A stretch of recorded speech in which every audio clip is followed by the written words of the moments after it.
tous les responsables politiques en ce moment font assaut de tartufferie. Alors parmi les tartuffes, je ne sais plus où donner de la tête.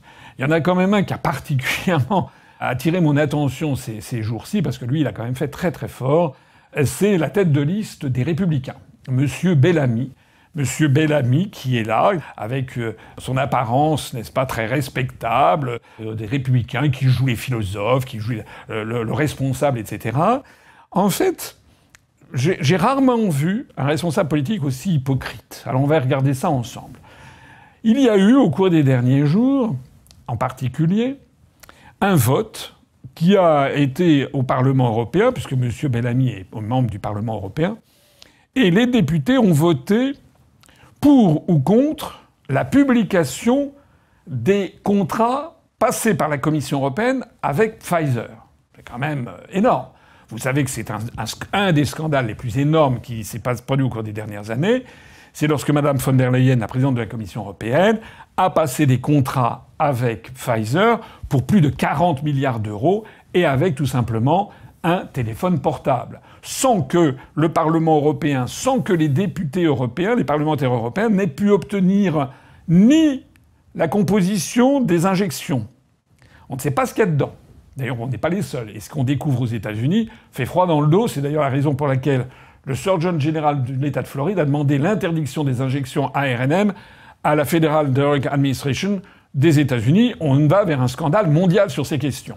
En attendant, les contrats qui ont été signés par la Commission européenne, on ne sait pas quel était le contenu de ce qu'on vous demandait d'injecter dans le corps, on ne sait pas quelles étaient les modalités des contrats, on ne sait pas qui portait la responsabilité en cas d'effets secondaires graves.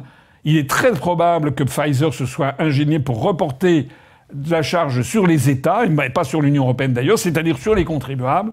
On ne sait pas quelles sont les modalités de paiement, on ne sait pas quels sont les montants, etc.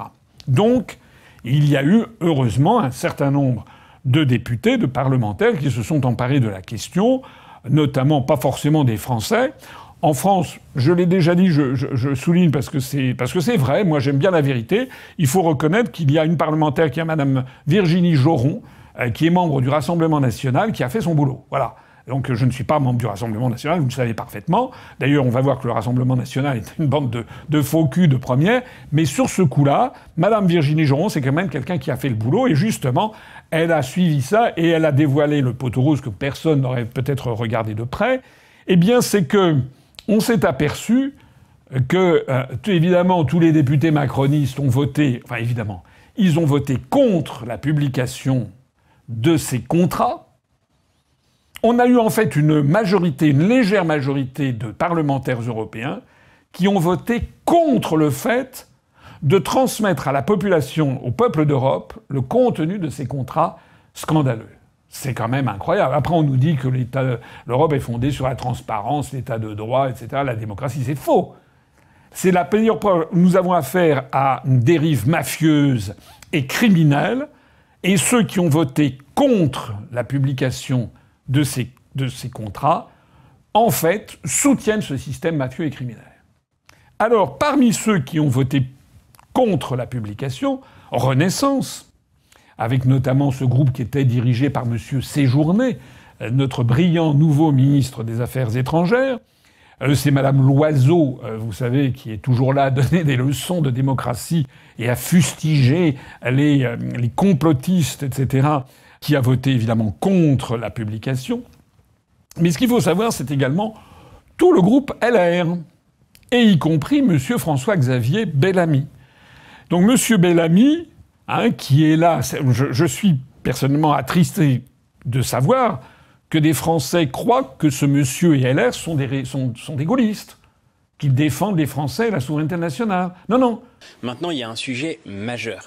C'est celui de la transparence. Et aujourd'hui, je commence à m'inquiéter fortement, avec d'ailleurs d'autres collègues au Parlement européen, de tous les groupes politiques, à m'inquiéter de l'absence totale de transparence dans ces négociations. On ne sait pas qui a négocié pour le compte de l'Union européenne. Lorsqu'un nom a été révélé par erreur, il s'agissait en réalité d'un ancien lobbyiste de l'industrie pharmaceutique, ce qui est évidemment aberrant. On ne peut pas consulter les clauses de ces contrats, ni connaître les conditions de la discussion sur les montants, ni non plus savoir quelles sont les décisions qui ont été prises pour exonérer éventuellement les laboratoires pharmaceutiques de toute responsabilité en cas d'effets secondaires qui se découvriraient dans la durée. Et là, je crois qu'il y a quelque chose qui n'est vraiment pas du tout propre à susciter la confiance des électeurs, des citoyens dans leurs institutions, ni non plus à susciter la confiance des gens dans le vaccin lui-même. Ce sont des petites frappes, en fait, qui a voté contre la publication. Et pourquoi il a voté contre, d'ailleurs? Parce que tout simplement, il fait partie du Parti populaire européen, le PPE, comme Madame von der Leyen. Donc il y a une connivence entre les membres d'un même groupe. Alors évidemment, si Madame Virginie Joron ne s'était pas manifestée, n'avait pas balancé, ce que l'on peut trouver d'ailleurs sur le site du Parlement européen, n'avait pas attiré l'attention en France sur les réseaux sociaux sur le vote de Bellamy et des autres députés, des autres parlementaires des Républicains, ça ne se serait peut-être pas, on n'aurait peut-être pas vu. Mais là, elle a sorti. Alors évidemment, ça a fait une bronca. Il y a quand même énormément de gens qui ont dit mais qu'est-ce que c'est que ça, Monsieur Bellamy, qu'est-ce que vous faites là? Et aussitôt, qu'est-ce qu'il nous a fait, le Bellamy? Eh bien, il nous a fait une Mélenchon, c'est-à-dire ce que j'appelle une Mélenchon, c'est ce que faisait Mélenchon dans les années 2015 par là, quand il était député européen.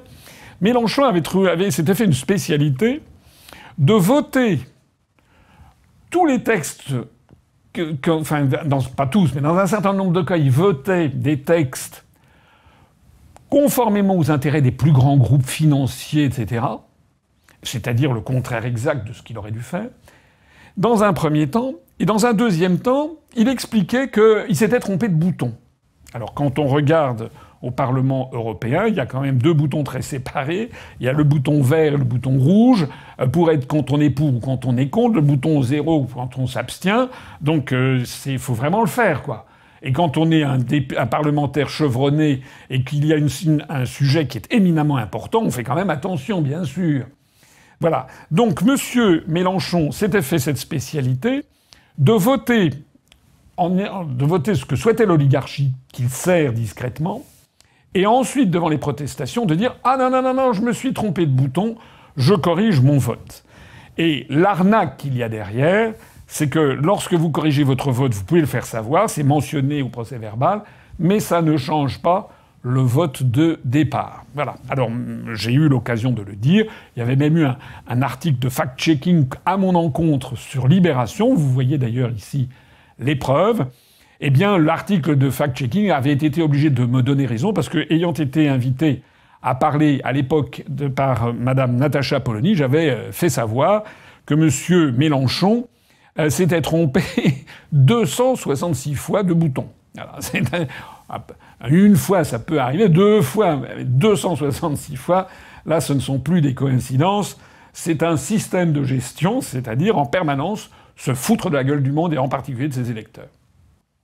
Alors c'est ça que vient de nous faire Bellamy, c'est-à-dire que Bellamy, ayant été pris la main dans le pot de confiture, ayant par copinage avec von der Leyen, peut-être, on ne sait pas.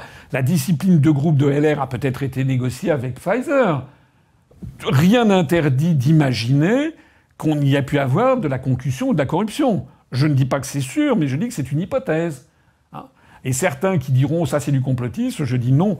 Nous ne sommes pas des complotistes, nous sommes des cartésiens. Je rappelle, de plus en plus on nous traite de complotistes, c'est pas du complotisme. On applique la méthode inventée par le grand philosophe René Descartes au début du XVIIe siècle, qu'on appelle le doute méthodique. C'est ce qui a fait la grandeur de la civilisation française et du grand siècle de Louis XIV, excusez du peu, et de la philosophie française. C'est-à-dire le doute consiste comme un esprit qui est bien fait. On ne prend rien qu'on nous dit comme quelque chose de vérité, comme ça, divine. On doit tout exercer ensuite au crible de la raison. Et il n'est pas normal que les Républicains aient voté contre la publication. Donc si ça n'est pas normal, c'est qu'il y a eu quelque chose qui est venu modifier le vote naturel qui aurait dû avoir lieu. Alors, monsieur, Bellamy a fait savoir « Non, je me suis trompé de bouton ». Alors j'ai vu que malheureusement, quelques observateurs que j'aime bien, je pense à Yves Pozzo di Borgo notamment, ils ont dit « Ah ben non, on s'est trompé, excusez-nous, monsieur Bellamy, c'est vrai, vous avez fait amende honorable, puisque effectivement vous avez ensuite changé de vote. » Mais les pauvres, ils sont tombés dans le piège. Parce que le changement de vote ne compte pas. Ça ne change strictement rien après coup. Et d'ailleurs, la meilleure preuve que ça n'était pas une erreur, c'est que tout le groupe LR a voté contre la publication.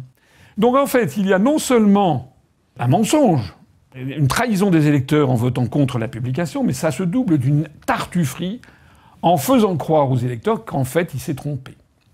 Autre chose concernant M. Bellamy, ça vient de se produire tout ça, je ne remonte pas aux calendes. C'est qu'il faut savoir qu'il y a au Parlement européen une députée allemande de la CDU, de la chrétienne-démocrate, qui s'appelle Sabine von Hayen. C'est pas von der Leyen, mais c'est von Hayen. Enfin, ça fait quand même, on a l'impression d'être au milieu de la savane, au milieu des hyènes, dans le parc du Serengeti en Tanzanie, parce qu'il y a que des hyènes, en fait. Donc, cette dame, elle s'appelle Sabine von Hayen. Bon. Et cette Sabine von Hayen, elle a pondu une recommandation au Parlement européen sur le réexamen, la réécriture de l'histoire dans les manuels scolaires en Union européenne. Et ça vient de se produire, c'est absolument terrifiant, ce qui a été voté à la majorité des parlementaires européens, je précise. Alors, de quoi s'agit-il ? Eh bien, il s'agit de reconnaître, en fait, que les peuples d'Europe ont tous les défauts du monde. C'est vraiment pétri d'idéologie woke. Hein. Donc, tout ce qu'a fait l'Europe est affreux. Voilà. Ça y va, le racisme, le machisme, l'antisémitisme, l'esclavage, le colonialisme, la persécution des minorités, etc., etc., etc. Je ne dis pas que c'est faux. Mais l'histoire de l'Europe ne se limite quand même pas à ça. Et puis, si on veut aller dans ce petit jeu-là, il faut aussi regarder toutes les autres civilisations du monde aux mêmes époques. Hein. Qu'en est-il du racisme, de l'antisémitisme, de la traite des esclaves en Afrique, dans le monde arabe? Qu'en est-il de la façon des sacrifices humains dans toute l'Amérique précolombienne ou dans tout le Pacifique Sud? Qu'en est-il des supplices infligés aux criminels en Chine ancienne? Enfin, on peut tout déconstruire sur tous les sujets, sur toutes les civilisations. Voilà. Ça ne mène d'ailleurs qu'à quoi? Ça ne mène qu'en fait qu'à une espèce d'autodétestation qui est d'autant plus grave qu'elle se limite au monde occidental.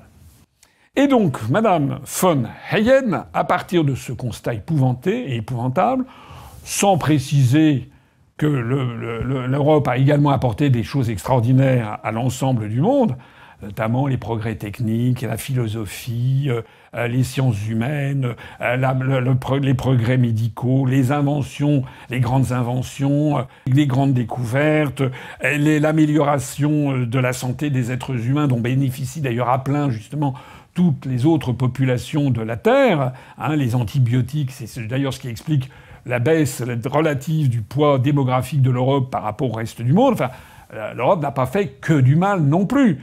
Hein, moi, j'essaie toujours d'être juste. Il faut être juste. Mais surtout, le côté le plus pernicieux, c'est que Madame von Hayen recommande donc, et en conséquence, que dans les livres d'histoire donnés aux enfants des écoles, eh bien, on n'apprenne plus l'histoire nationale, ou très peu, que l'on apprenne une histoire internationale, mondiale, voilà, et que, en gros, on fasse ressortir tous les méfaits de l'Occident. Donc ça sera la première chose. Ensuite, tous les bienfaits de l'histoire européenne. Heureusement qu'on a eu Jean Monnet et Robert Schuman pour arrêter ces épouvantables civilisations qui étaient les civilisations européennes. Et puis enfin, un petit reliquat sur les histoires nationales. Voilà. C'est peu dire que c'est un procédé totalitaire qui ressemble à tout ce qu'on a vu dans tous les pays totalitaires. C'est-à-dire une réécriture complète de l'histoire qui est justifiée pour justifier l'idéologie du moment. Je rappelle que sous Staline, par exemple, sous l'URSS, ou sous Brejnev, c'était encore vrai d'ailleurs jusqu'à Gorbatchev, eh bien, l'histoire russe avait été entièrement revisitée, comme dirait Macron, reformulée, pour servir les intérêts et l'idéologie du marxisme-léninisme qui avait pris le pouvoir en 1917. Alors pourquoi je vous dis tout ça? C'est parce que un certain nombre des députés de gauche et d'extrême gauche ont voté contre parce que un certain nombre de députés parlementaires de partis de droite avaient fait inscrire parmi les abominations le communisme. Donc il n'y avait pas seulement le nazisme, le racisme, le fascisme, l'antisémitisme, le machisme, etc. Mais il y avait aussi le communisme. Et donc ça avait déplu à certains parlementaires de gauche qui avaient voté contre. Mais enfin, au total, parmi les parlementaires français, les Républicains et M. Bellamy s'est abstenu. Voilà. M. Bellamy s'est abstenu. Tous les électeurs qui croient qu'ils votent pour un parti gaulliste, un parti patriotique, en fait, votent pour un monsieur Bellamy, qui a voté contre la publication des contrats entre la Commission européenne et Pfizer. Monsieur Bellamy et les troupes de LR, c'est pas que lui, qui se sont abstenus et qui n'ont pas voté contre un rapport qui prévoit de ne plus parler des histoires nationales, mais de parler désormais de l'histoire internationale et de l'histoire de l'Europe, dénonçant toutes les abominations de la woke culture.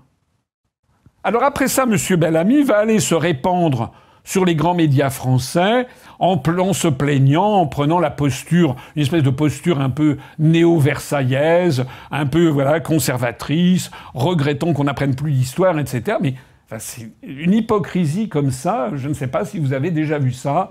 On en avait vu beaucoup, mais là, ça atteint quand même des sommets.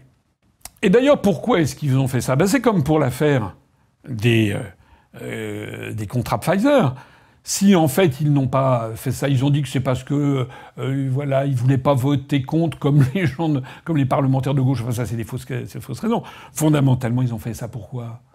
Parce que Madame Sabine von Leyen comme Madame Ursula von der Leyen appartiennent l'une et l'autre au Parti populaire européen, c'est-à-dire au groupe du PPE auquel appartiennent les Républicains. Donc si vous ne voulez plus vous faire enfumer, n'écoutez plus du tout ce que dit M. Bellamy, ou M. Ciotti, etc. Ne les écoutez plus, ils vous mentent. Regardez simplement ce qu'ils votent. Comme disait Confucius, le grand philosophe chinois, en moins 500 avant Jésus-Christ, il avait eu cette formule extraordinaire. Il disait écoutez les paroles, mais observez les actes. Et lorsque vous avez une différence énorme entre les paroles et les actes, c'est qu'on se moque de vous.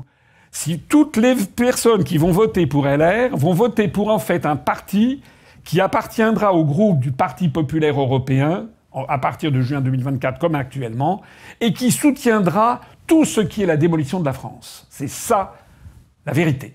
Troisième exemple de tartufferie incroyable. Monsieur Bellamy a été invité par Jean-Jacques Bourdin sur Sud Radio. Voilà. Puisque monsieur Bellamy est invité partout. Voilà. Et que je ne suis invité nulle part. Notamment, il n'y aura jamais un débat entre lui et moi, parce que les médias ne veulent surtout pas qu'on débatte pour que je le démasque. Lui comme d'autres, d'ailleurs. Alors Jean-Jacques Bourdin lui a demandé quel était le problème des agriculteurs. D'un seul coup, on a vu M. Bellamy qui était là, se scandalisant de l'accord entre l'Union européenne et la Nouvelle-Zélande. Un accord effectivement ahurissant que j'ai dénoncé moi-même. Parce que la Nouvelle-Zélande, c'est le pays qui est situé aux antipodes, donc à 20 000 kilomètres de la France, et pour importer, par exemple, de la viande de mouton, ou bien tout pour importer du lait, ou je sais plus quoi, des céréales, des produits laitiers, c'est ahurissant, du fromage, c'est ahurissant. À une époque où, paraît-il, il faut éviter de produire du gaz carbonique, du CO2, éviter les voyages intercontinentaux, c'est absolument ahurissant. Bon. Et donc, M. Bellamy se scandalise de ça.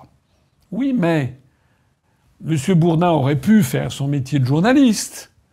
C'est-à-dire qu'il aurait pu lui dire « Mais M. Bellamy, vous nous dites ça, mais le groupe LR auquel vous appartenez fait partie du Parti populaire européen, comme Mme von der Leyen, comme Mme von Leyen.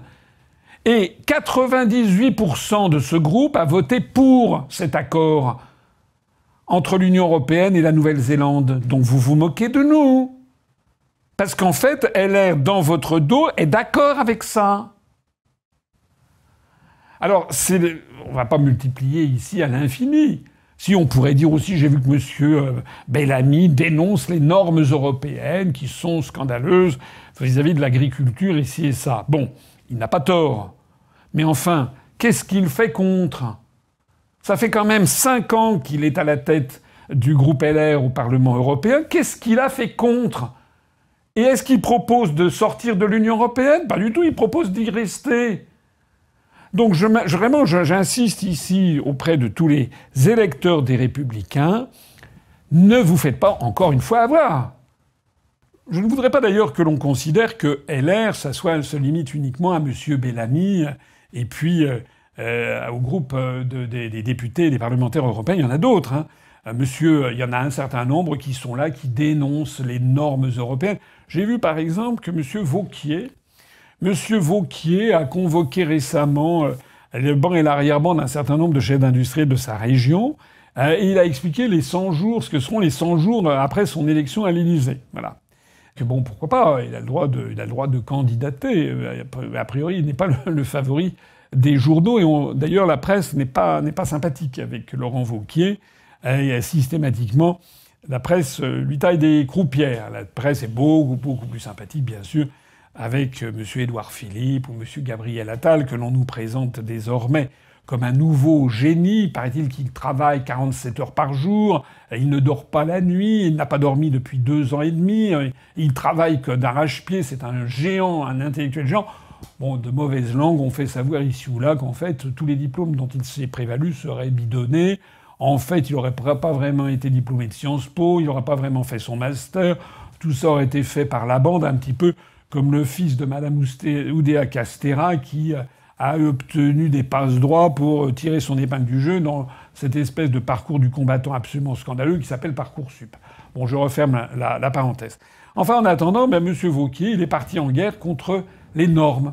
Voilà. Et il fait partie de ces responsables politiques pour répondre à la colère des agriculteurs qui font comme si l'Europe n'était pas pour grand-chose et que c'était d'abord et avant tout le problème des normes, les normes de l'État, et on s'attaque à l'État, on s'attaque à Macron, on adopte une espèce de myopie volontaire, c'est-à-dire que on ne voit pas trop loin, on s'attaque uniquement au gouvernement français et à l'État comme si il n'y avait pas de problème avec l'Europe. Alors, j'en profite à ce propos pour signaler que l'écrasante majorité des normes excessives que nous avons, elle vient d'abord et avant tout de l'Union européenne. On a une avalanche de normes européennes dans tous les domaines qui fait que beaucoup de Français se disent il y en a marre des énarques, des technocrates, mais c'est pas les énarques, hein, c'est pas les technocrates. D'ailleurs, j'ai eu l'occasion de souligner que dans le gouvernement Attal, il n'y a plus que 2 énarques. Hein, parmi tous les membres. Tous les autres, ce sont des non-énarques. Donc on peut plus dire que les énarques sont au pouvoir. Eh bien, en fait, c'est d'abord et avant tout notre appartenance à l'Union européenne qui est cachée de façon délibérée pour ne pas avoir à répondre à la question fondamentale, est-ce que oui ou non, il faut sortir de l'Union européenne et de l'euro.